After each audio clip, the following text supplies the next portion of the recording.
welcome everybody to M-Class Email. Hi, I'm Jeff, I'm Josh. and on this program, we read your emails, we answer your emails, and we create an entire universe of Star Trek fanfiction by accident. Whoops. Or was it? I don't know. Maybe we influenced it and made it happen. Maybe we are in Star Trek right now. We're aboard Satellite M in the Beta Quadrant. Hit us up. It's freezing in here. It's cold in space, it turns out. It's space windy out today. They didn't tell us that at Starfleet Academy that it's cold in space. Did it tell us that? Oh, you think we would figure that one out? Maybe they did, but I just wasn't paying attention that day. Yeah, maybe. I mean, you didn't have to do that for security class. No, we just played Doom all day. Our first email. That's awesome. Our first email is from Sam, who says, "Oh, hi, Trek boys and girls. Hello. Hi." All girls are also Trek boys. Yeah, it's just It is a gender-neutral term. doesn't matter. Yeah. I'm a proud Patreon supporter because I couldn't handle only having 2 podcasts from you guys, and you all can be 2. And you all can be 2 with just $1 a month. Thank you, Sam. Sam knows what's up. Give this man his $1 back. No, please don't. I need it. I got it. I need it. I need it. I need to buy 50 cents worth of penny candy to survive. Head on over to patreon.com/mclasspodcast if you'd like to follow up on Sam's beautiful offer. You too can be a patron. Earlier this year, I was going through the pilot episodes, and when I got to Voyager, my wife was excited and wanted us to watch the entire series. We soon got divorced, so I guess I dodged a bullet there. Anyway. Is that fucking real? Good God, if that's real, that's the funniest shit I've ever heard in my life. I think he wrote in once before and said that he was divorced, so I think that's 100% real. It was Voyager's fault. It totally... Voyager ruins marriages. That's goddamn hilarious. One of my favorite things about TNG are the odd things characters do, such as the way Riker gets out of chairs, how sternly Picard demands that his replicator make him tea, or how O'Brien has the smoothest glide when he operates the transporter. Yeah. Are there any other things the actors do that you enjoy from TNG or any of the other series? Ooh. I love it when Cisco goes, ha ha! Yeah, that one's good. I didn't mean to become Mickey Mouse for a second. I knew what you meant. I heard it. Oh boy, that's good Mickey Mouse. Hot dog! Dude. Wow, that's really good. Watch out, Pluto! Oh my God. I'm getting scared now that you turned into Mickey Mouse. Not yet. I haven't turned into him yet. Oh God. Oh God. Don't sue us, Disney. Oh fuck. I don't. Those are good ones. I can't really off the top of my head think of one. You fucking better. I like when Nana Visitor smiles. Oh God. This man's been thinking about Nana Visitor since the last episode of M-Class. Oh man, I'm gonna have to spend some time thinking about her some more later. Anyway, I know, seriously though, like when she smiles, it's like the most genuine ass, like. It's true. She's a really good actress that way. Yeah. I think just the natural way that O'Brien and Bashir act as friends around each other is really great. I also like when Quark screams and cries. He's like, ah! I love it when Rom does something stupid and goes, "Oh, brother."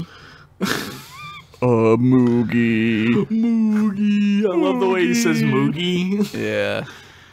I love Spock's eyebrow raise. That's perfect. Like every time his eyebrow raises, it conveys a different emotion to you as an audience member, which is crazy. It's great. Damn, there's a lot, man. Michelle Nichols fan dance. Of course. It's a good one. I do. Mine are all sexual. Is that weird? Speaking of sexual, I love when Sulu smirks. He has such a smarmy smirk. Yeah, his smirk is is good. I think that's an overlooked part of TOS is how fucking sassy Sulu is all the time. He's a damn sassy boy. He always has some like quick little jab to make, some comment, and I love it. Sulu is who I would be. I like how the Satan from Magus 2 is a Satan. Does that count? I love that he's fucking ripped for no reason. I love that his arms are slightly out of proportion to his body. That's cool. The Picard maneuver is always a classic one. Yeah, that's in the game. You can do /Picard maneuver and you do it. That's great. He just yanks down the uniform. Because the uniform was too fucking tight. Yep. Way to go, I like it when Wesley leaves the show. Yeah, I like it when Wesley leaves Twitter forever. That's good, too. Hopefully that answers your question. He says, I really appreciate all the work you guys put into this podcast. It has rekindled my love for Star Trek and made me find a new appreciation for Deep Space Nine. The podcast has been a real bright spot in this dark chapter of my life. Thanks. Thank you. That means a lot. Lieutenant Junior Grade Sam from Portland, Oregon, of the USS Eggs Benedict Arnold. That's a crazy name for a ship, but I mean, why would they name it that? Why would they name it after? I guess they wouldn't name it after the guy. It's named after Eggs Benedict and also a guy named Arnold. Hey Arnold. Yeah, everybody loves that show in the future. Football head. This show seems kind of effortless. Yeah. Because we're really good at what we do.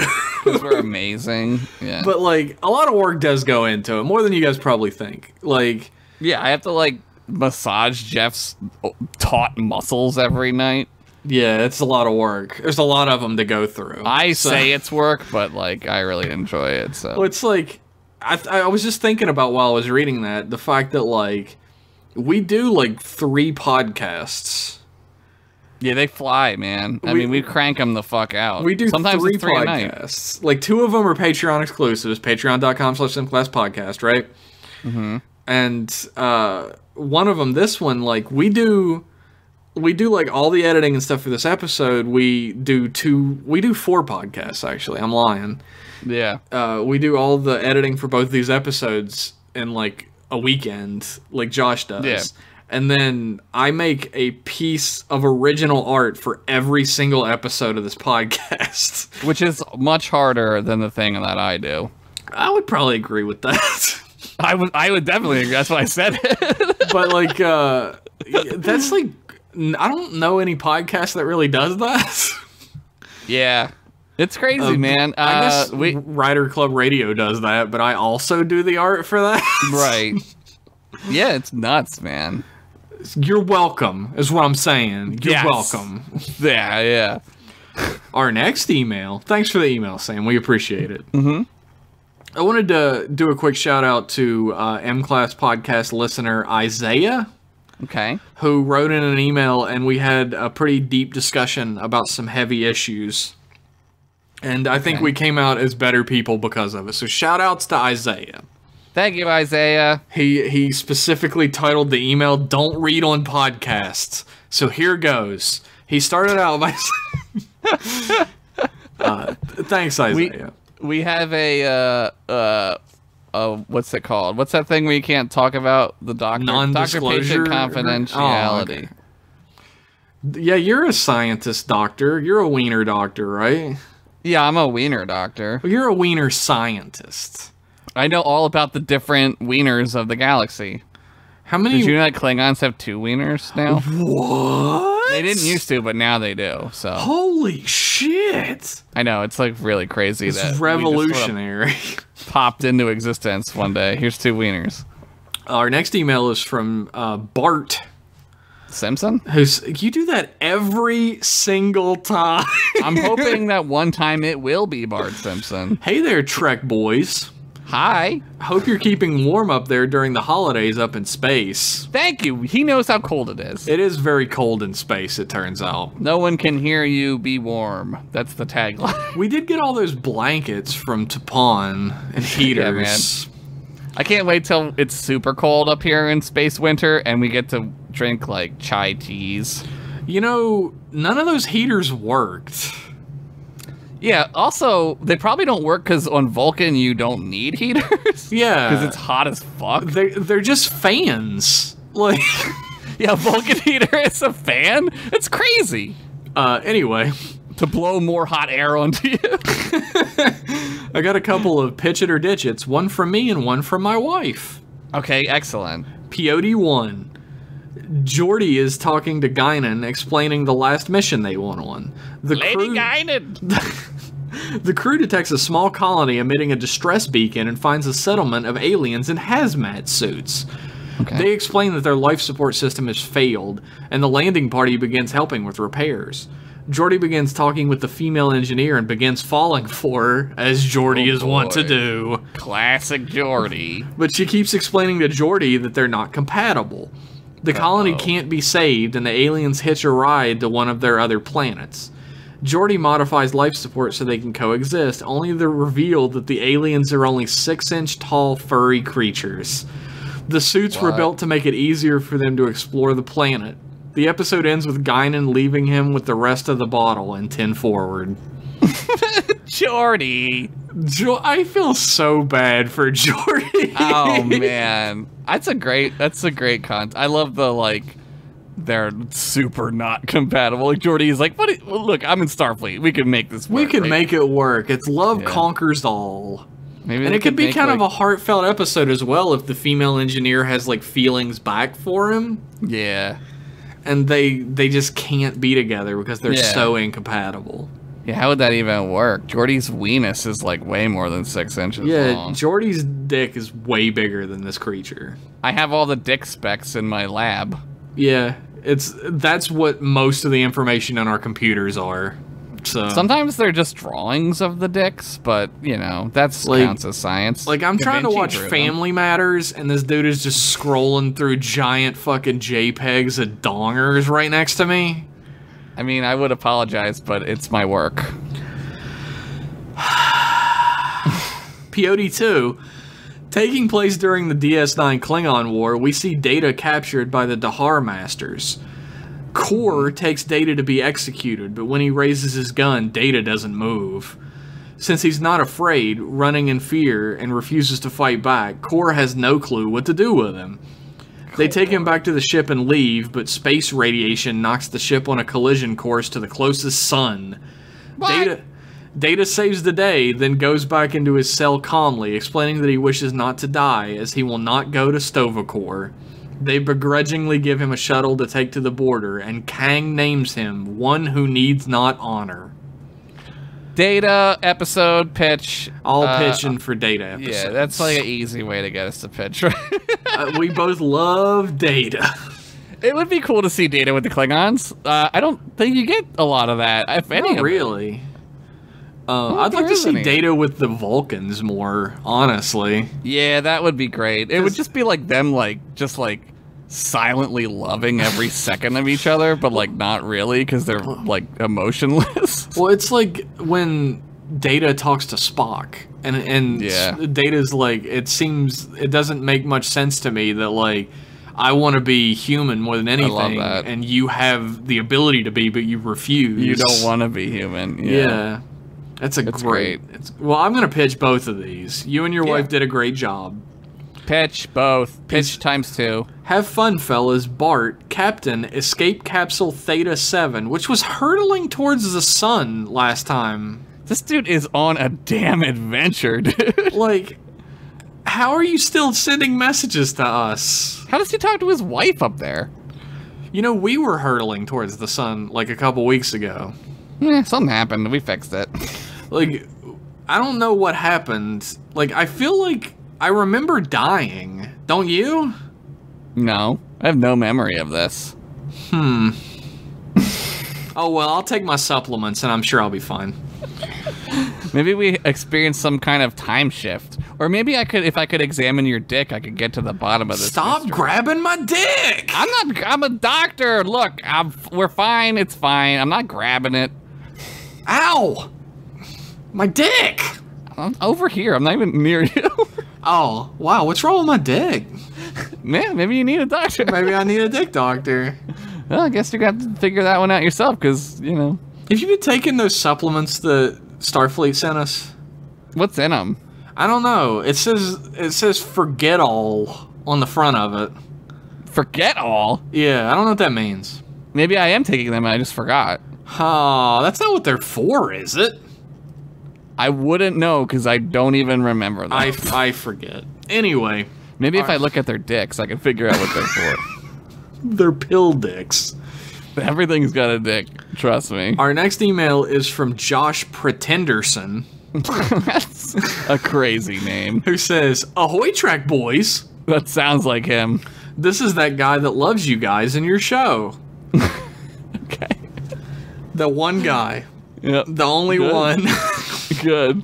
Good. I wish I could help support you fellas on Patreon, but I recently moved... Next email. Sorry, Josh Pretenderson. that was brutal. Sorry, go on. I recently moved my family into a new place and have been struggling financially since. Now I feel terrible. Unfortunately, having a wife and 2 kids is expensive as fuck. Yeah, understand. Everything is getting better, and soon I can pitch a few dollars to my favorite ensigns on Satellite M. As long as you listen, you don't ever feel bad. You do what you got to do, man. You know, you shouldn't feel bad for not giving us free money. Like, what are you? That's not what this is. It's like if you want to support us a little bit extra, right. That's what the Patreon's for. Right. Don't feel bad. Yeah. Your show has helped me get through life/work without having to talk to other people and only listen to you guys. Wow, that is an amazing gift. I'm not even being sarcastic. I meant to have this email in sooner, but I forgot. I do love the email episodes, and I get a weird tingle when I hear you read this dumb shit. It would be dope as fuck to meet you guys someday.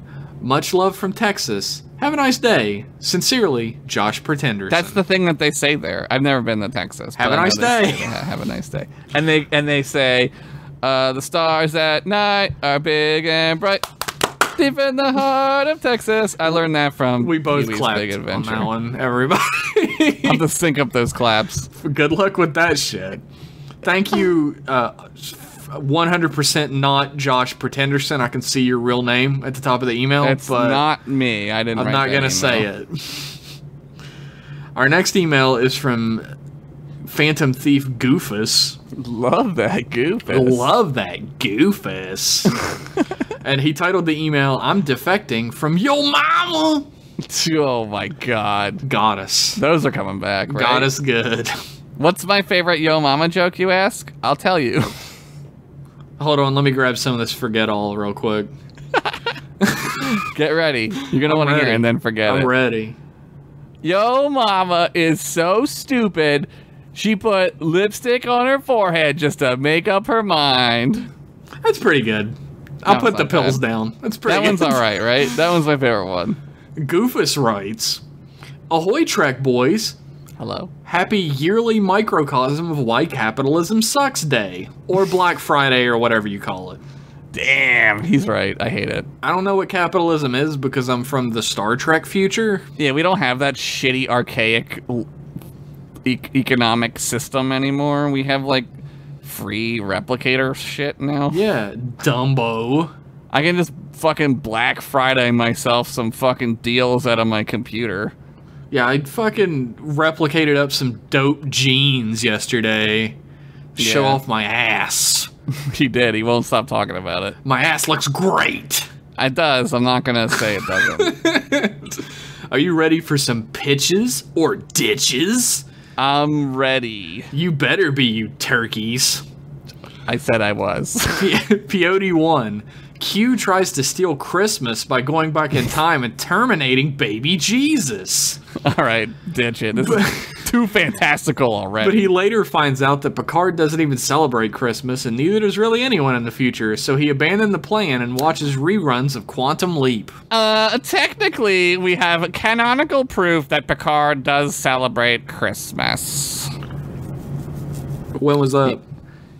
Generations. He goes into his fantasy world. Oh, yeah, and there's like time. Christmas, and he has a wife and kids. Mm-hmm. Yeah. Mm-hmm. I'm sure, like, the holiday season still exists. They probably still call it Christmas, but, like... Probably. Whatever. It's just whatever it is. It's like how we celebrate Halloween, but we don't fucking sacrifice a demon. That's like how I celebrate Christmas, but I don't fucking believe in that shit. Yeah, same. Same. B-plot, Data replicates a bunch of puppies and tries to hide them from Picard. Can you replicate puppies? That's like terrifying and like very, very dark. Yeah, you can't create life with the replicator. Yeah, no, that's not. You can't. I'm gonna ditch this episode. That's creepy. Sorry, Goofus. What if one of the puppies is evil? Ugh. You're like disgusted by the evil. Ew. Ew, gross evil. Ew, evil puppy. Peyote 2, TOS. It's a bunch of vignettes and we get to see a bunch of alien holidays. And Kirk teaches Spock about the true meaning of the winter solstice. B-plot, Bones has to deliver all the presents for Santa while fixing his appendicitis.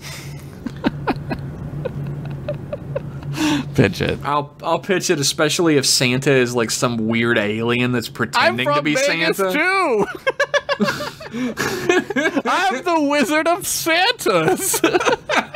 I'm the Wizard of Presents. I'm the Wizard of Presents, and it's Santa. Holy shit! It would really be Santa from like like historical Santa too. That would be it. That would be it. Yeah. And he would be best friends with the Satan from Megas 2. Of course, their name is practically the same.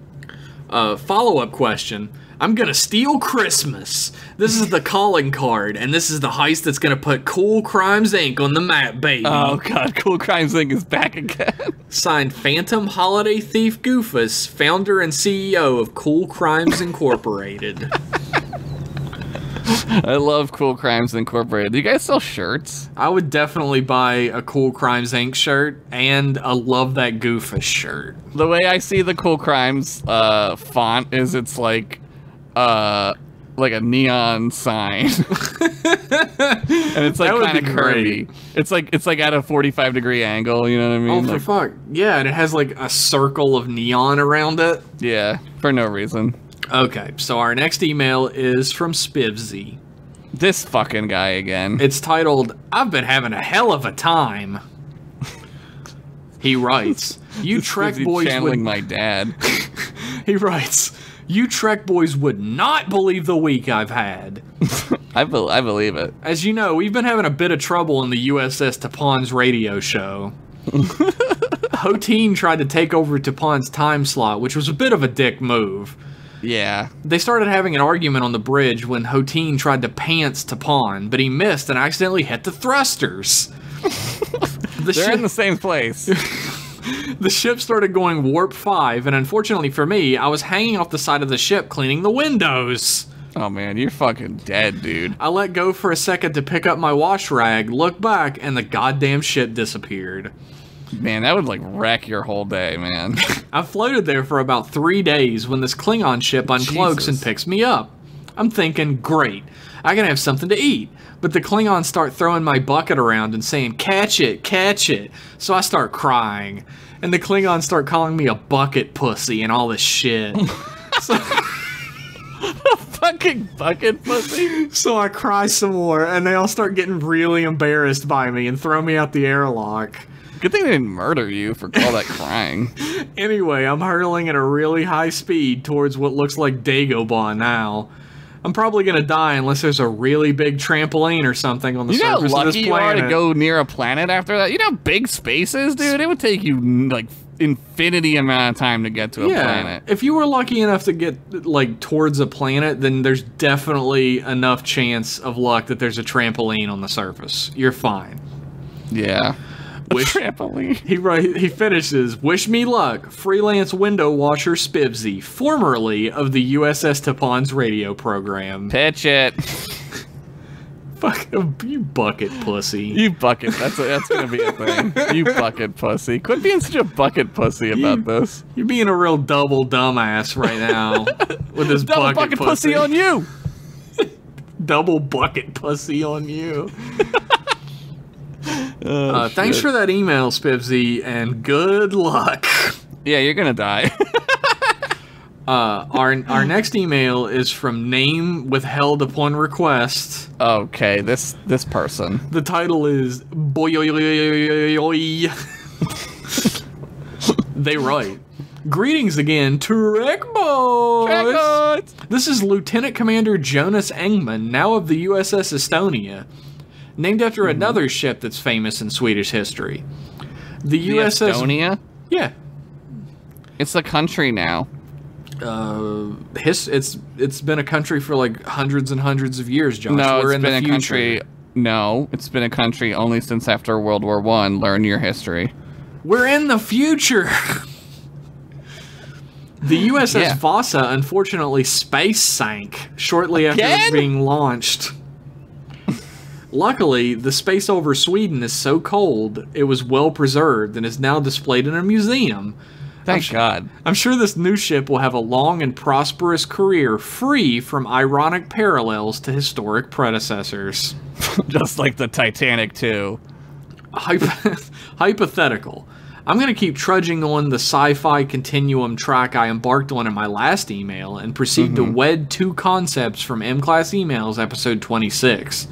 Namely, the basketball team thing and the crossover thing. I was thus reminded of a first date I went on where we discussed how we would put together a starship crew with characters from Tolkien's Middle-earth. It was a really good first date. That sounds like a married-worthy first date. I hope you didn't ask her to marry you, though. That's on the first date. Yeah, don't do that unless like you totally can get away with it. I'd be interested to hear how you would do that as well. Well, Aragorn is captain, right? Yeah, for sure. Aragorn's definitely going to be captain. I guess Gandalf is a science officer because he does the most sciencey type stuff. I guess it's true.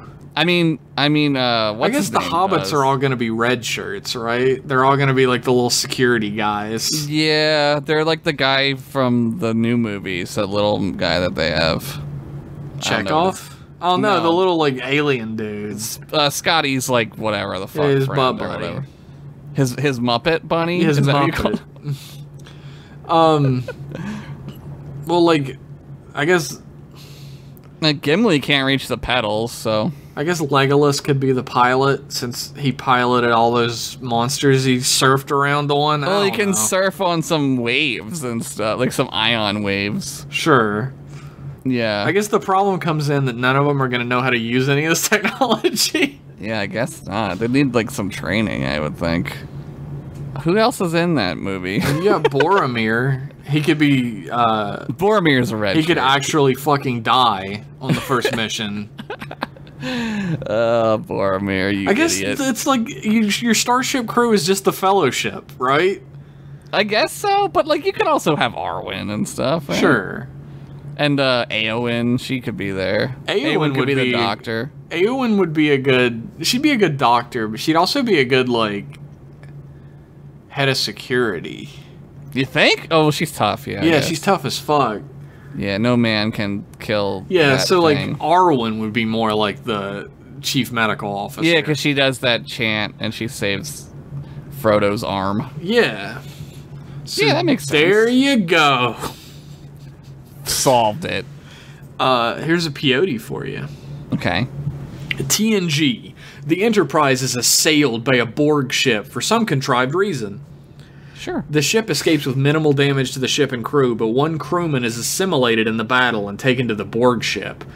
Upon examining the identity of the lost crewman, they find that no one really knows who they were. What? They were a social outcast, had no real friends, and had a very difficult time interacting with anyone. That sounds very unlike the Enterprise. Is this Barclay? Uh-oh. They find numerous signs of very high intelligence and selfless ambition, personal free time projects improving things unremarked for the ship and its crew. Is this a commentary on my life? Be honest. And marvel how such a character could have flown completely under the radar aboard the Enterprise. They engage the ship again in order to rescue the crewmen and succeed. They're taken back to the ship and de-assimilated. The crewman is initially happy to have been rescued, but the experience has changed them. They had lived a miserable and lonely existence before the assimilation, even contemplating suicide without even realizing there could be a different experience to life. This is great. This is great. I love this. Yeah, before having felt the communion of the collective. This is great. They begin to look back but everyone initially regards the idea. They want to go back. They long to go back. They want to go back to the collective, yeah. But everyone initially regards the idea as insane, the crewmen themselves included. They go to Troy for therapy, but as their session proceeds, eventually they both start thinking that perhaps assimilation really is the best thing for this crewman. Oh, no. The crewman is not allowed to leave the Enterprise, but ultimately they escape and are reassimilated. I love it. Troy is sad in many ways. At the crewman's departure, sad to have lost them and sad that their world cannot find a place for them. But in some ways also glad because she knows that for them, they may have gone to a better place. You could have him talk to Picard about, like Troy is like, I would like you to talk to somebody, and it's Picard, and he, like, really doesn't want to talk about it, right? Yeah. He's all Picard about it. But he also is, like, totally against it, because that's insane, right? From his He would be the one crazy. who would absolutely be completely against it. I love this. This is great. Troy discusses with others in Data with his own unique perspective on individuality, bringing up how drones who are removed from the collective initially resist reintegration into their old lives on the grounds of some sense of loss at having left the collective. But they're always ultimately persuaded by some unassailable sense of worth of individuality. But there are definitive advantages to the collective as well. They include that perhaps, for better or worse, some people are more disposed to finding a meaningful life there than in their society. That may be the Borg are horrifying to us largely because they are so different to us, rather than their way of life being objectively bad. And maybe if the Borg could be persuaded to only assimilate with consent, they could actually be a force of good in the universe, even one rivaling that of the Federation. Oh, you're talking about the, what is their names? Shit. They're in Voyager. They're like... The Continuum? Not the Continuum. Are you talking about the Kazon? No, they're like the Borg who, like, make their own matrix inside of the collective, and they, like, go into the matrix and, like, hang out, and they have, like, their old bodies and stuff. Oh, I don't remember that at all. Fuck! Oh my god, it's gonna drive me crazy. They're in STO, too. Oh my god. Your own ever-devoted and most heartfelt friend, name here. You introduce yourself at the beginning, and then don't write your name at the end. I'm confused. That's great. That was so good. Yeah, I'm gonna pitch that. That's a really great episode idea. Tackling the Borg from a different perspective is like the one thing that's kind of missing from the Borg as a whole. They're space zombies, but like you said, like what if like they're just like there had to be a reason that the Borg started, right? Yeah. And like what you're hitting at, I think, is like what the Queen would have felt. The Queen would have been like, "There's got to be a better way." And then she just becomes, like, obsessed with, like, improving herself. I love it. I love this. Yeah, I'm 100% pitch. Cooperative. The Borg cooperative. Nailed it. Fuck cooperative. Yes. You nailed it by looking it up. Good job. I didn't look it up. I didn't. I couldn't think of the word, and then because I wouldn't know how to search it, so I remembered it. Trust me. Oh, well, I believe you. I'll believe you this time. This time. Thanks for the email, Jonas, which is your fucking name right at the end of the email. Our next email is from Crash Space Danger. This sounds good. The title of the email is "Someone's banging on the side of the satellite. There's a guy out there." Thanks for the assist. Even these mighty biceps couldn't protect me from the coldness of space for too long. The name's Crash. Commander Crash Space Danger. Oh my God. I laugh confidently in a manner that would be off-putting were I not so good-looking. That's right. He is good-looking. I hear tell this is the place to come if you want to meet the two most handsome ensigns in Starfleet. All right, what do you want?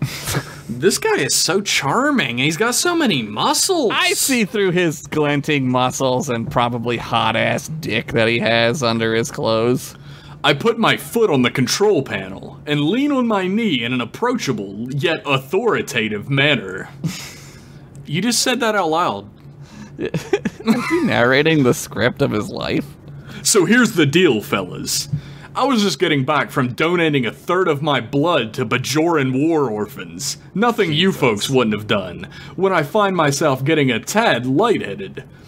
Wouldn't you know it, Romulan warships appear and start firing. Dinged up the old starship a tad and darn thing goes and explodes on me. I fired myself out of the torpedo tube and rigged up a phaser using my communicator and some shoelaces. Nothing they don't teach you at the academy. I took out 3 of the blighter ships with it. And here's where I find myself at a bit of a crossroads, friends. I'm due to rescue a little lady who got herself stuck in a volcano down on Panthus 4. But as you can see, I'm between transports. I'm gonna need you boys to call me a pickup, and I'm gonna need a place to crash the next couple of days. Name puns, I love them. A little space danger humor for you, little guy. Now, don't you mind me none. I can be quiet as a mouse when I need to be. I'll just sit in the corner and meditate on my past adventures. Swell! I'll be putting in a good word and letting Starfleet Command know there's a couple of stand-up chaps working on Satellite M. Now it's time for me to do crunches. Oh, no. He's just doing them. He just started. He didn't even wait for us to answer. Yeah, I mean, I'll call the USS Uber over here. It'll get you to where you're going. We have, like, an old shuttle. It's not a runabout, it's a shuttle.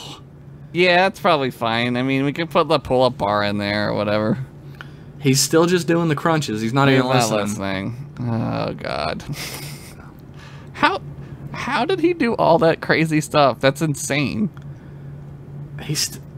Man, he's really going at it with those crunches. I mean, I'm not even going to look at it as, like, I'm afraid that I will go blind. All right, I guess we'll move on to the next email. Okay. Bye, Dangerfield. I guess he's just here. Bandicoot Field. I guess he's just here now. Our next email is from Hoteen.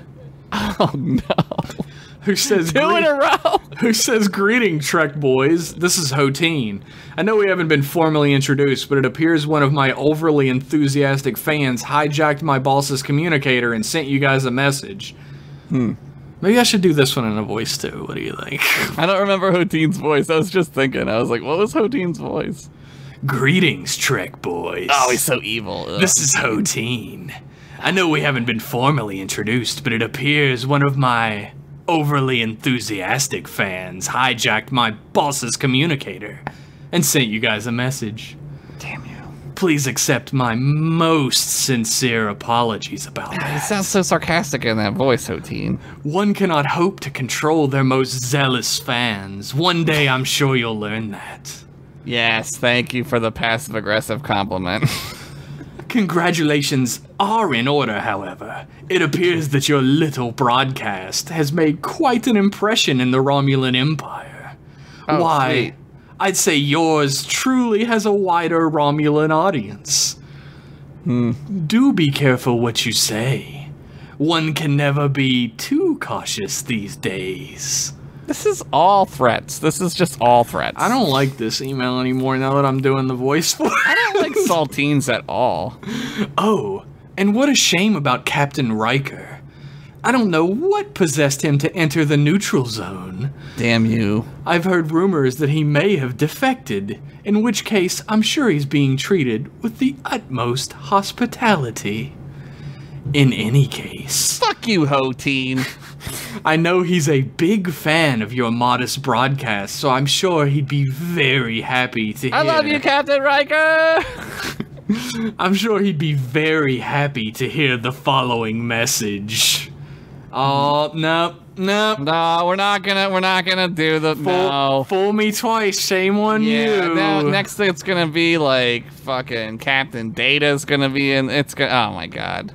Also, Captain Riker listens to our show. Pretty sweet, right? That's awesome. Is he a patron? I hope so. I hope he's sending all of his gold press latinum over. He doesn't need it. No, he's just Trash. fucking. It's whatever to him. Who cares? Yeah, you just get more of it. I'm sure he would just be broken if he didn't hear that message. Trust me when I say he'll be quite relieved to hear that. God, he's so evil. Hoteen, you're like the villain of this fucking show. Yeah, he really is. We have a villain now. I hate you. Before I depart, I once again must apologize for my fan. Calling your kind flatheads was in very poor taste. That doesn't make any sense. Although, Even you have to admit your heads are quite featureless. What, like a Frankenstein? I think he means we don't have forehead ridges or nose. Oh, we don't have like anything. the bumps on our heads or whatever? Yeah. I mean, alright.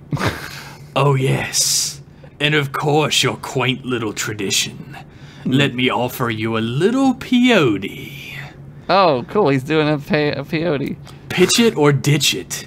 Romulan engineers disassemble the Titan and adopt its multi-vector assault mode into our own warbirds. With this new armament, cloaked assault may finally be realized.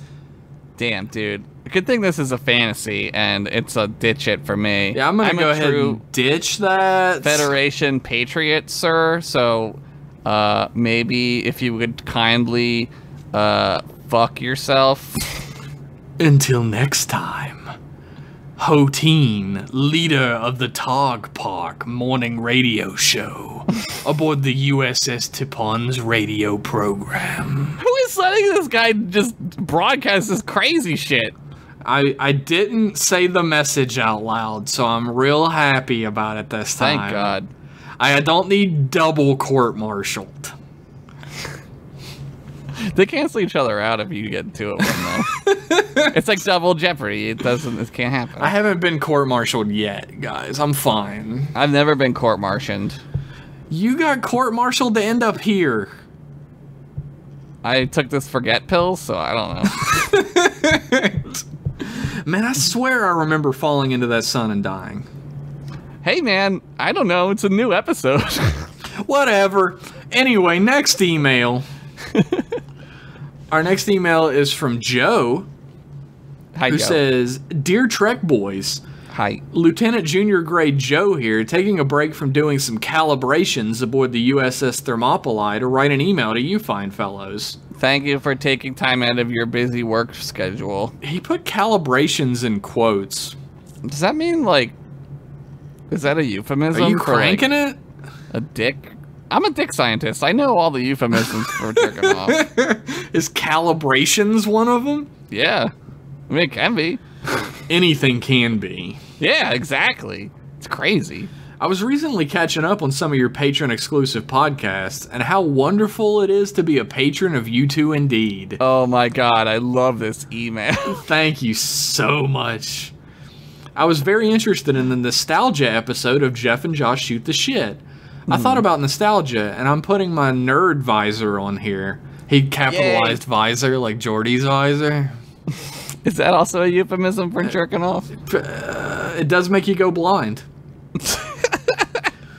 Clever. But the word itself, in its Greek origin, means something like pain of homecoming. This is often overlooked when we think about nostalgia today, but I think it's relevant. The painful realization that we will never have the same experiences with things we had when we first encountered. You can never go home again, Yeah. right? Mike and I always used to say that. You can never go home again. We should keep this in mind when new iterations of things we love get made. That magic that made us fall in love in the first place can never be recaptured. I think they should keep that in mind when they try to skewer me out of my hard-earned dollars. Yeah, I think they should make good things. Yeah, they should probably go back to trying. That's what I think. Anyway, I started writing this so long ago that I'm feeling nostalgic for that first sentence. Oh, my heart. Oh, you can never go home again. With love, I mean admiration and camaraderie, Lieutenant Junior Grade Joe, a.k.a. Rather Be Frothing. Nice. Peace and long life. Thanks, Thank you. Joe. That was great. That was a great email. He's on the Discord, the Patreon Discord. Oh, quite hell often. yeah. He's a cool dude. Our next email is from Rich. Hi, Rich. Rich the Peyote Master. Oh, no. It's going to be another great one. Oh no, something I'll love. I'll feel nostalgic about it and then have to hate it later. He says, in 2394, a pair of ensigns stood before a Starfleet court-martial for buffoonery and general grab-assing. Is the fucking 18th theme playing right now? Please tell me the 18th theme. These men promptly did pee-pee in their uniforms, begged for leniency, and were sent to Satellite M. This This is the A-Team. I knew it. Today, still unwanted by Starfleet, they survive as doofuses of misfortune. I knew it. If you have a problem, if no one else can help, if you can find them, maybe you still shouldn't call the Trek Boys. Dun, dun, dun, dun, dun, dun. If I remember, I'll put it in. That's amazing. New TNG Season 8 peyote for your approval. Title, Fight or Flight. Reg Barclay's life on the Enterprise is going great. He's even been given responsibility for an engineering shift management position. What? But when there's an emergency, he freezes, and Geordi's called to sort the situation out when he's off duty. Troy wants to try something with him, a betazoid technique that shuts down the reptilian part of the brain responsible for our fight or flight response and make it easier for Reg to process panic. Can she do that to me, too? But the technique doesn't work. Remember when he turned into a spider? Yeah, apparently he doesn't have a lizard brain, he has a spider brain. At another appointment, Deanna is counseling another ensign, but gets distracted and lashes out when her patient challenges her diagnosis. She apologizes, obviously unnerved.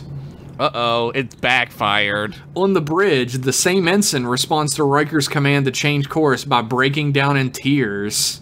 Damn! Later, in 10 Forward, Riker responds to a joke from Geordi by punching him. Eventually, everyone is responding to stress in an unhealthy way, lashing out or avoiding. Eventually, the crew starts forming factions, suspicious of each other. With Data and Reg, the only two seemingly unaffected, they go to Picard for help, only for Worf to come in and deactivate Data. What? Reg is now alone, and everyone is succumbing to their fears. Troy's technique is transferring Reg's state of panic like an infectious disease amongst the crew. Reg uses his engineering prowess to trigger life support to fail on the bridge so that he can get onto the bridge and lock out command functions. He's able to send a distress signal to the nearest Starfleet vessel with a betazoid and anesthetizes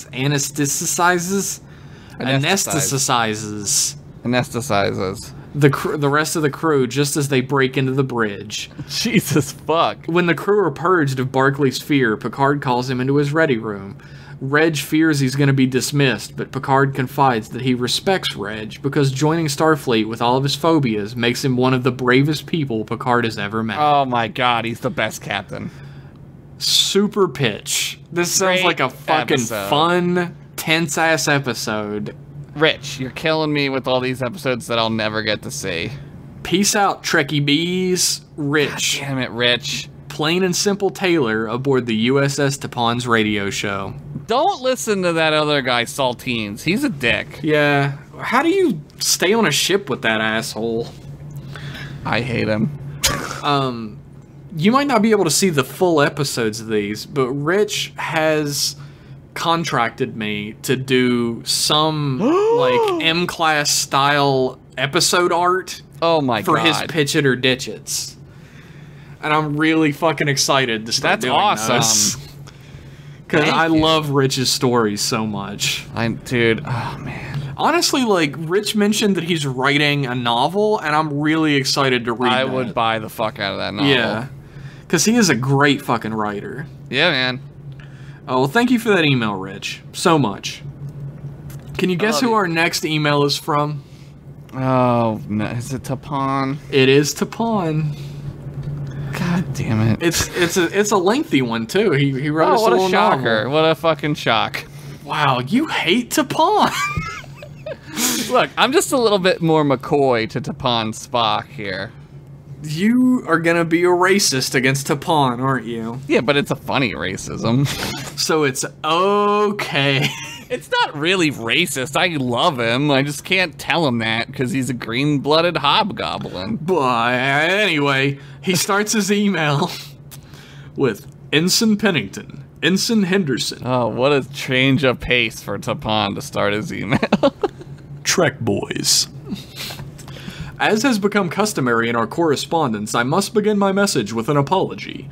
The previous communication was not sent by me, but rather sent under my name, or more accurately, sent spuriously with what I assume is a deliberate misspelling of my name in an attempt to elicit laughter at my expense. I am sorry that it caused you distress. Well, now I know nothing makes a Vulcan more upset than a misspelling, so... That's why I keep saying it. If you must know, I was busy interviewing a young Cardassian named Rich. He had put you two down as references, and although I do not see the logic in it, my radio show now has its own tailor. Hire him! He's already been hired. His radio show has a tailor. Hire him again! There is an old Vulcan saying, if one chef can make a satisfying stew, two chefs can make an even more satisfying stew. It's very and logical. Logic dictates that 3 chefs, and so on and so forth. You know, it is a very long proverb. I think the central idea is communicated. I get it. Wow, Rich put us down as references. That's crazy. Oh man, you are barking up the wrong tree on that one, bud. One time, Rich saved a puppy from Klingons. One time, Rich replicated a puppy, and it wasn't evil. One time, Rich transported the lady or people who were transported from the original motion picture back into people again. Oh my god. That's how good he is. Is this dude gonna stop doing fucking crunches, or...? Man, I don't know, man. Just don't even look. Just throw a blanket over him or something. Alright, I'll throw a blanket over him. Just forget he's It's still here. moving. It's still moving. I mean, he's stuck in a loop here. I don't know. However, the communique was partially correct. A new host has indeed been added to the Tapan's radio station lineup. And Who is it? Exhausting ex-sub-commander from the Romulan Star Empire named Hoteen. I hate Hoteen. Our Ferengi financier, Mo Latinum, decided our listeners... Is he a rapper from the 90s? Mo Latinum. The 2390s, Mo Latinum. Decided our listenership needed a boost. At least that assumption has indeed proven accurate. Our listeners from Romulus have increased by roughly 850%. That's good, I guess. Oh, it's not so good. I'm definitely gonna get court-martialed. Yeah. Fuck you. It's gonna happen again. Don't laugh. It's funny. As What are they gonna someone- do? Send you to this place twice? Fuck it. Oh god, I hope not. Yeah. As someone seems determined to besmirch my name, I thought it prudent to confide its origins, giving you some background on my current position on the USS Tapan's radio. This is gonna take forever. My life began on Vulcan, son to Sobak and Tavel. My father, an eminent xenobiologist. My mother, a musician specializing in the Vulcan harp. Jesus Christ. I considered her vocation illogical. Skip to the I excelled in end. my youth. I participated in Cas1. Oh my god. I was the first and only of my siblings to endure the Cas1. Vulcans don't have hopes, but they have expectations. Yep. God, his younger sister didn't return from the Cas1. Jesus. What is she doing? Is she just She's lives dead. in the Cas1? Oh. My path was clear. Vulcan Science Academy. Gonna lead the council by my 50th year. That's young, man. Please hold back your human tendency to laugh at such lunacy, and remember I was a very young Vulcan and did not yet understand the implications of such goal. I mean, I'm not here to judge you, Tapan. I'm just here to make your email smaller. My plans would change. At a science symposium, I found an open seat next to some Starfleet personnel. They discussed a number of issues plaguing them. Time-displaced Victorian-era man named Wardley Scotch. No fucking god, no. A man whose origin I could not discern named Spivsy, and his bucket named Neelix. This is crazy. And the benefit of having a Vulcan radio host. At first I thought they were mocking Vulcan culture, but they showed an understanding of Vulcan attitudes towards music that I found quite enlightening. They described the state of Federation radio and posited that a Vulcan could more easily disseminate a songwriter's true intention, a position I fully agreed with. That sounds a little racist, but whatever. It was then when one of their communicators went off that my attention was truly piqued. He had rigged his communicator to play an ancient Earth hymn called Push It, written by a sodium enthusiast and an illiterate. I had treated the Starfleet officer... Peppa? I What about Cinderella? I treated the Starfleet officers to explain the meaning of the song, wanting to comprehend what the "it" being pushed was. I think you know, Tapan. After they revealed the meaning, I realized that my understanding of music was far from complete. Mostly it's about fucking and sucking. When a young officer at the table suggested with a smirk that what's love got to do with it might be more my taste, I thanked him and left. It's a great song. I listened to the suggested song and found it fascinating. I too considered love a second-hand emotion.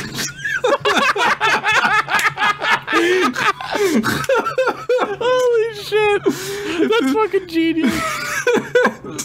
Holy shit. If this human songwriter could encapsulate Vulcan ideals so succinctly in verse, then perhaps I had dismissed Earth music too quickly.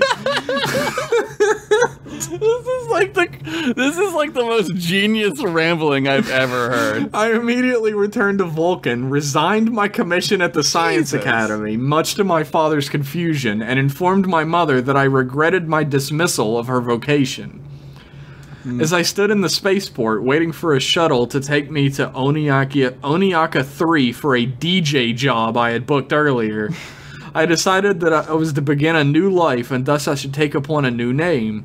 Tradition, as I'm sure you're aware, often runs counter to logic, and I decided that Vulcan naming conventions were arbitrary, so I took the female T to honor my mother and the word pawn, Vulcan for meaning. The poetry is not lost on me. My new purpose in life is to explain the meanings of music of times past, and my name is, of course, Tapan, of meaning. Damn. The first gig did not go smoothly, as I was still new to the vocation, but it was still a learning experience, which of course means it was not a waste. Always end on Berlin. Live long and prosper. Take my breath away. Tapan's radio program of the USS Tapan's radio program. Take my breath away. So, wait 1 second here. That was incredible. That was a lot of information to unpack. He doesn't reveal what his actual name is. So his name isn't really Tapan. He wasn't born Tapan. Well, as long as he calls himself Tapan, I don't really care. Yeah, he's Tapan now. So that I didn't actually skip over much of this. I just read it really fast. Dude. Fucking Tapan, you know what? You earned my respect today.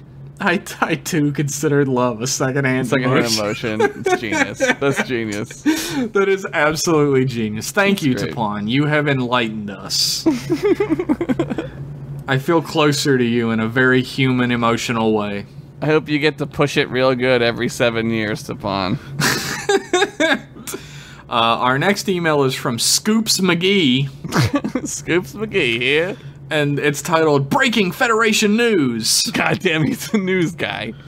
Dear Mr. or Mrs. Trek Boys or current resident. Oh, God.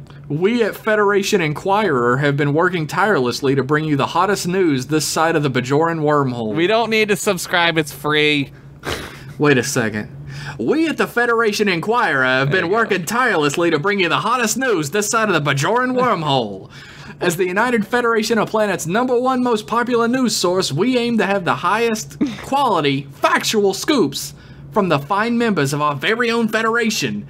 We have our fingers to the pulse, so you don't have to. I'm just glad that the New York accent still exists in this time period. Okay, so there is a asterisk after #1 most popular news source that says, based on a study of which news sources experience the most prolonged eye contact while in line at replicators. Damn, that's like dystopian as fuck, dude. And we aim to have the highest quality factual scoops has 2 asterisks.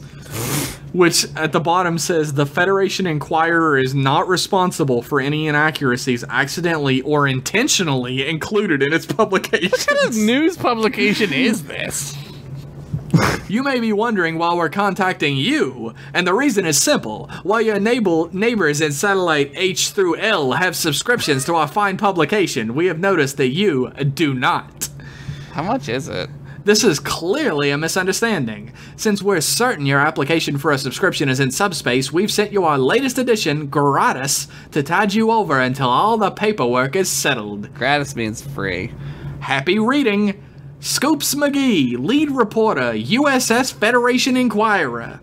And he did include the Federation Inquirer. What? Inside the chaotic world of Satellite M, ensigns pending court-martial, racing dune buggies on pre-warp planet, ordered by Admiral Nechayev to discontinue contact. No, not Nechayev! Told Admiral Nechayev to stink it. Ensign Henderson disappears for hours, returned covered in dune buggy dust. Don't be such a bucket pussy, Jeff. We're not gonna get court-martialed again. Quadrant exclusive, Warbly Scotch, my secret bicycle hell. I dare say it was a spot of bother. Tapon Trillium D rehab. Oh no, Tapon! That stuff will ruin your life, Tapon. Cord's sous chef quits and tells all. Ryza Board of Tourism makes spacist remarks. I just think people should stay on the planets they're from. Wow! Breaking news, mysterious woman on planet M. From planet Nunya, system business. Described as bearded and secretive. Taking competitive dune buggy racing by storm. Ensign Pennington briefly leads Deep Space Nine. I blew it up, he says. No charges filed. Jesus Christ. Alright, so that one's true. So yeah, I remember that one. Charges were filed. That is why I'm here. Yeah. Also, fuck you for narking on us about the dune buggies. Yeah, it's bullshit, man. I specifically said no comment after I rode that dune buggy real cool like. He was wearing sunglasses and everything. Yeah. And I was like, no comment. And then I did the fucking peace sign. And I was like, I'm out of here. And I dune buggy the fuck out. Here's a quote for you. Stop being a bucket pussy. What, me? You double dumbass. No, I'm talking to Scoops McGee over here? Man, fuck Scoops McGee. I'm not paying for this shit. Keep sending them. Next email. I mean, keep sending them grotto or whatever the word is. Our next email is from Ike. The president? Yeah. The subject like line. The subject is, there still isn't a title in the subject line. Get down, cat.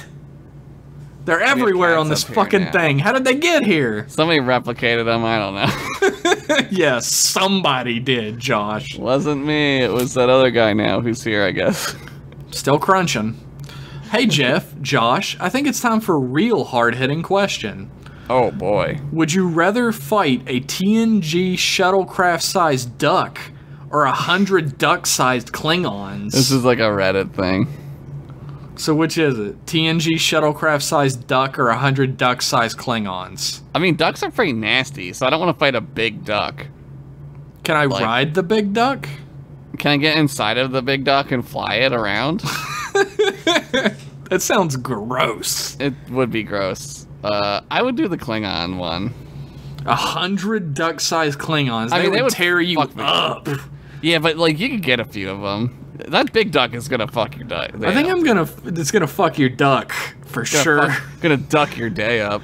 Well, like I just play Monster Hunter with the big fucking duck, right? I just circle around it and hit its weak points for massive damage. So I'm gonna go. Are you fighting it with like an accordion or whatever the fuck you can do in that game? Accordion, it's like a big fucking like horn. You can fight it with a giant horn. It's like a fucking battle trumpet or something. Yeah. I don't know. And you play it to give your people buffs around you. Fucking silly as hell. He's gonna go with the 100 duck-sized Klingons, and I'm gonna go with the shuttlecraft-sized duck. Yeah, I'll take a few of them out, but they'll ultimately kill me. I mean, they're Klingons. I'll be flying around in my space duck. I really don't have anything else to say other than I'm glad you're putting out great stuff. No pitch it or ditch it this time, just a heartfelt thanks. Thank you. I love you. Thank you, Ike. And I like Ike. He signs it Lieutenant Junior Grade Ike of the USS Intrepid. Ooh. He's on a really good ship. It's a cool name, ship. I always like that name. Our next email is from Ben Beeler. Hi, Ben. Who says, Captain's Log, Stardate 5002.9. The incident with the Breen has come to peaceful, if tenuous, end. What? When our former... oh, it looks like we intercepted his transmission. Oh, shit. He probably was trying to send this to his, like, wife or his mom or something. It seems like he was sending it to Starfleet. Yeah. His wife or his mom. His mom, Starfleet. When our former chief medical officer described the Breen as cold in all the right places, I had him court-martialed on one count of spacism, one count of knowing references he shouldn't, and one count of being a stone-cold freak.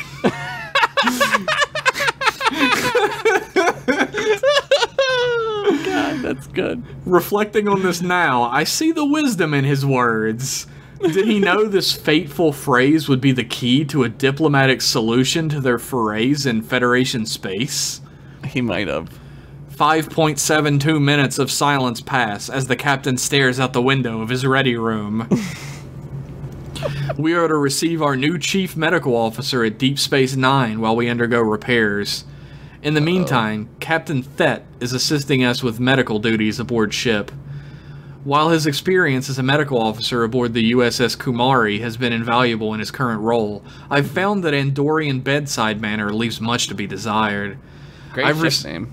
I've received several complaints from the crew regarding Thet prescribing walking it off, and informing patients he had not realized pink skin was so thin. Did he call anybody a bucket pussy? I have reminded the crew that the situation is temporary. All the same, I have advised Chief Engineer Captain Grawl to focus repairs on the warp drive so we may arrive in Bajoran space sooner. Grawl responded by calling my mother something I would rather not have on record, which I understand to be Tellarite for, I'll give it my best shot, bro, love you. Take it as a compliment, man. That's sort of a dick, but I love him too. That.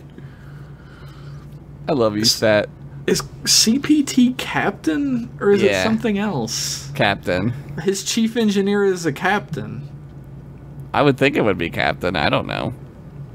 Chief Petty something off. That wouldn't be it. No.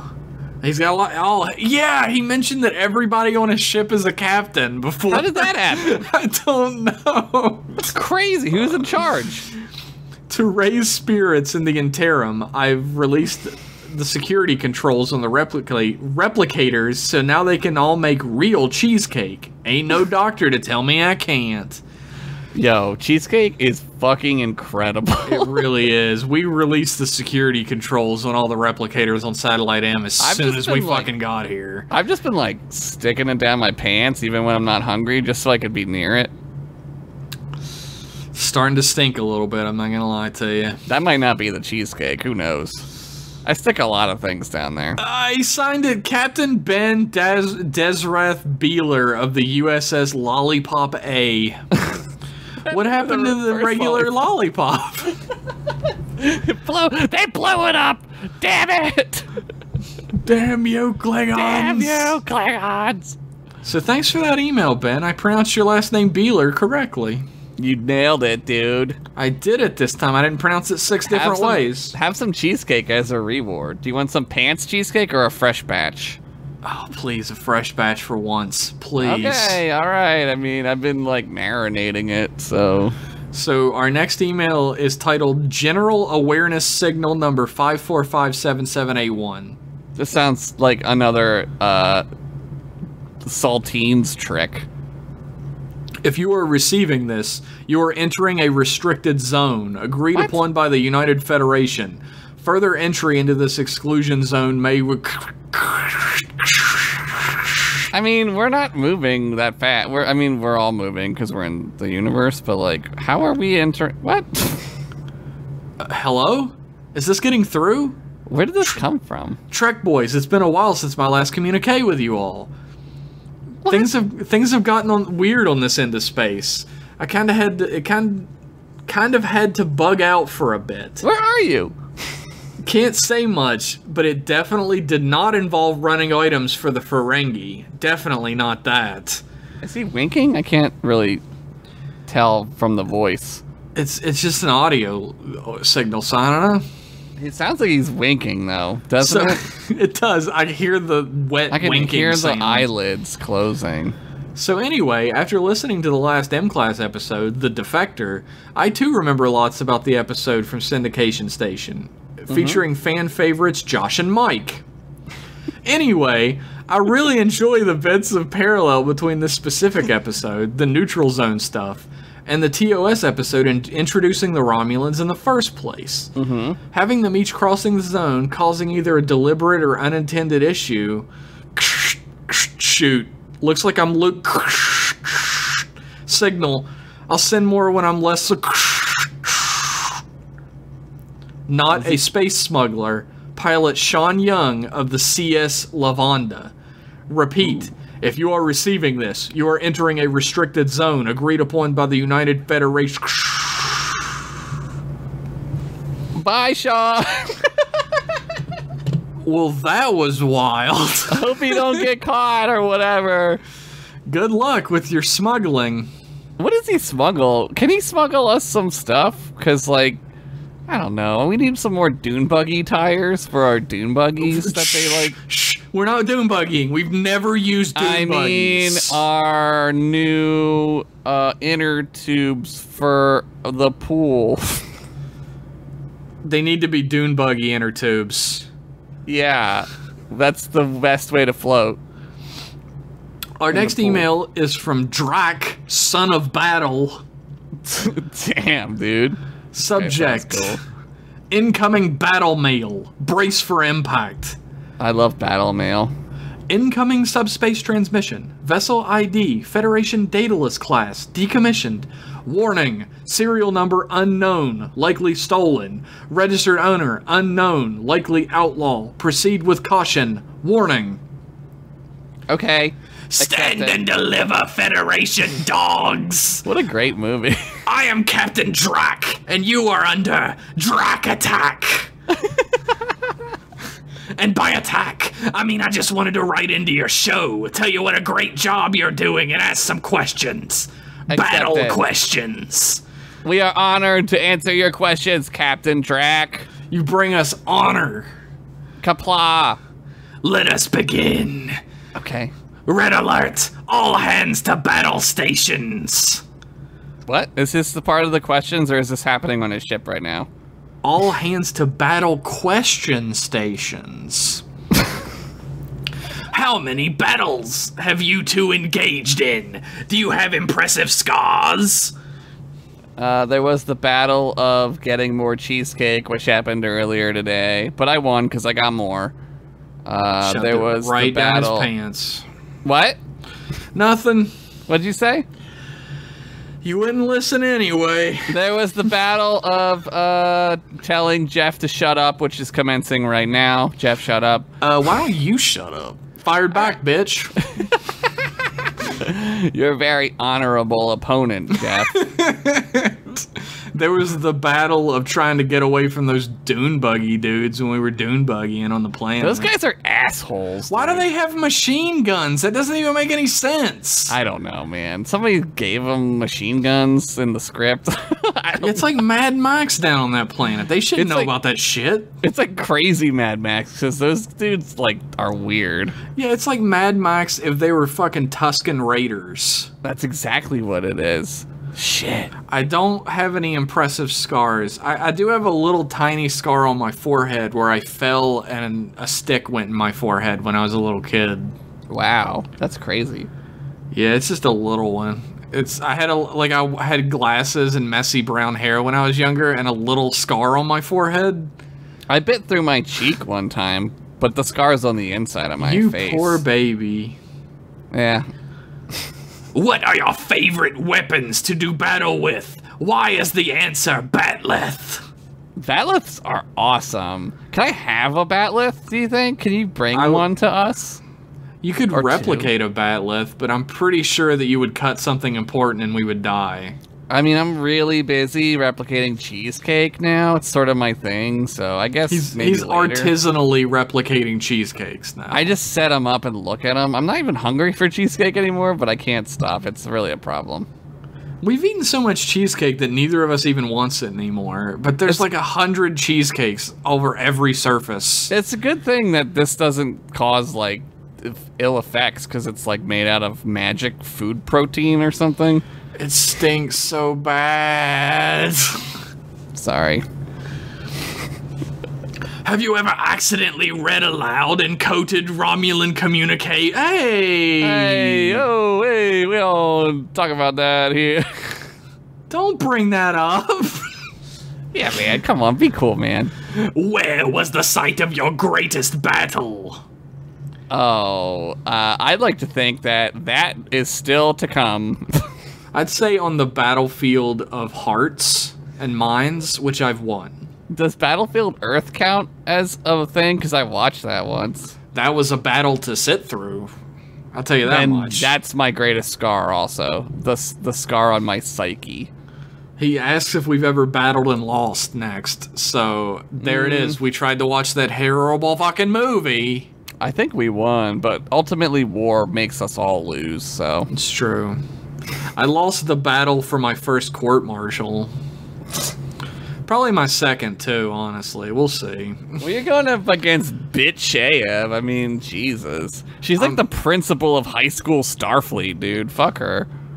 It's kind of hot, though. Yeah, it's like the women in power thing. I'm into it. Yeah. Anyway, he continues. How did you restore honor to your family? I did not. My family is from Ireland. What is best in life? Cheesecake. Cheesecake, and hearing the lamentation of people who don't have replicators to replicate cheesecake. The Bajorans, I guess. They got like 12 of them now. Why doesn't your satellite have a battle bridge? We're kind of science guys here, so we do have a bridge, but neither of us ever goes to it. Like, they didn't trust us to run the station. It's like boring up there. There's like nothing to do. There's a robot up there. Yeah. What is it called? The Mechanized Intelligent Computer Core? We call it MIC. MIC. Oh, sorry. Is he from Australia? Yeah, it's the Mechanized Intelligent Computer Core, MIC. Is there some exocomps running around too? I've seen some exocomps. It's wild up here, guys. I mean, maybe I'm just like really high on cheesecake, but I swear to God, I've seen exocomps. But Mick actually runs the station because they didn't trust us to run it. I keep asking him if he's Australian, but he doesn't listen to me, so. I think they programmed him not to talk to us. Yeah, that's smart of them. Which just makes me want to talk to him more. He's like unattainable, so I want him more. Exactly. Mick. Have you ever had a battle maneuver named after you? Like the Riker maneuver? Let me think. Not that I know of. I got really good at Klingon cunnilingus. Maybe they named one after me there. I'm like the master of the 48-hour nap. They call that the Pennington maneuver. 48 hours? That's crazy. That's a nap. That's a power nap. That's like a coma, man. Look, I don't have a lot to do up here. You're here to security and stuff. Yeah, I'm here to protect you, but no one ever comes here except guys who do crunches in the corner underneath blankets. Hopefully they leave soon, because like this is kind of like a two-man operation. Yeah. You can't do a 69 with 3 people. Yeah, it's like a Celtic knot of sorts. I don't really even know. I have. It involves firing yourself out of a torpedo tube, armed with nothing but a phaser, ditching the phaser halfway and ordering a batleth to be fired out of another tube instead. There's a lot of that going on today. So you can catch it in mid-vacuum and slice through the enemy's hull. I'd like to see you try that one, Space Danger, you talentless fraud. Oh no! I'm with Captain, what's his name, Grok? Is somebody saying Space Danger? Go back to doing your fucking crunches. Shut up, Captain Dangerfield. I like Grok. It looks like it's time for the crew's bi-hourly 2-hour battle training montage set. Bi-hourly 2 hour?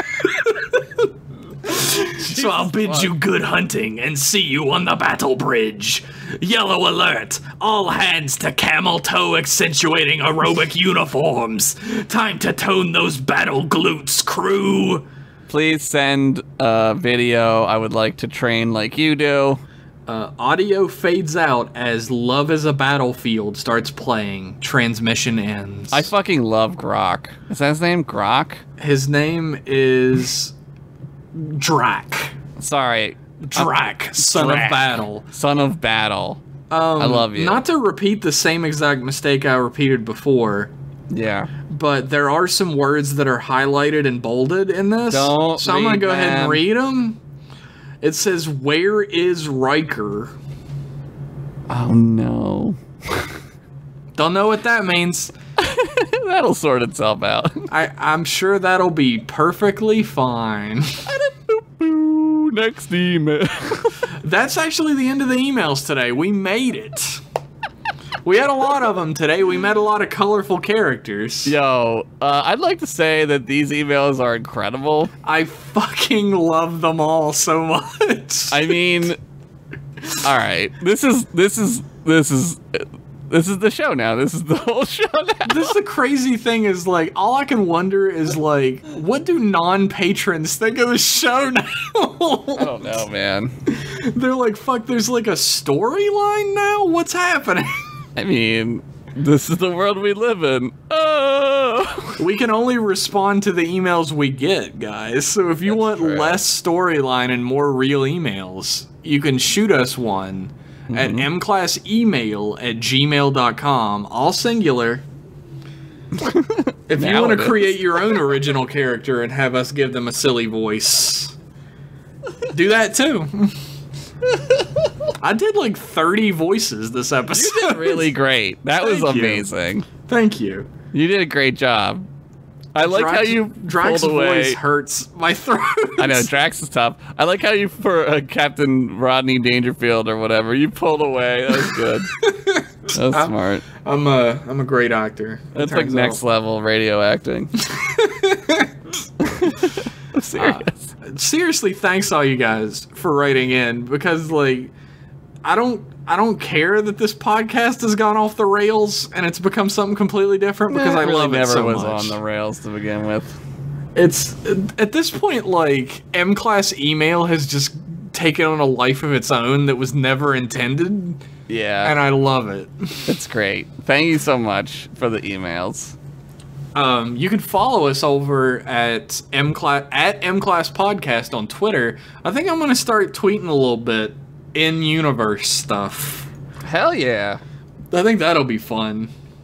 Hey, hopefully man. that doesn't send people running for the hills when they go to find this podcast. Good thing there's no hills in space.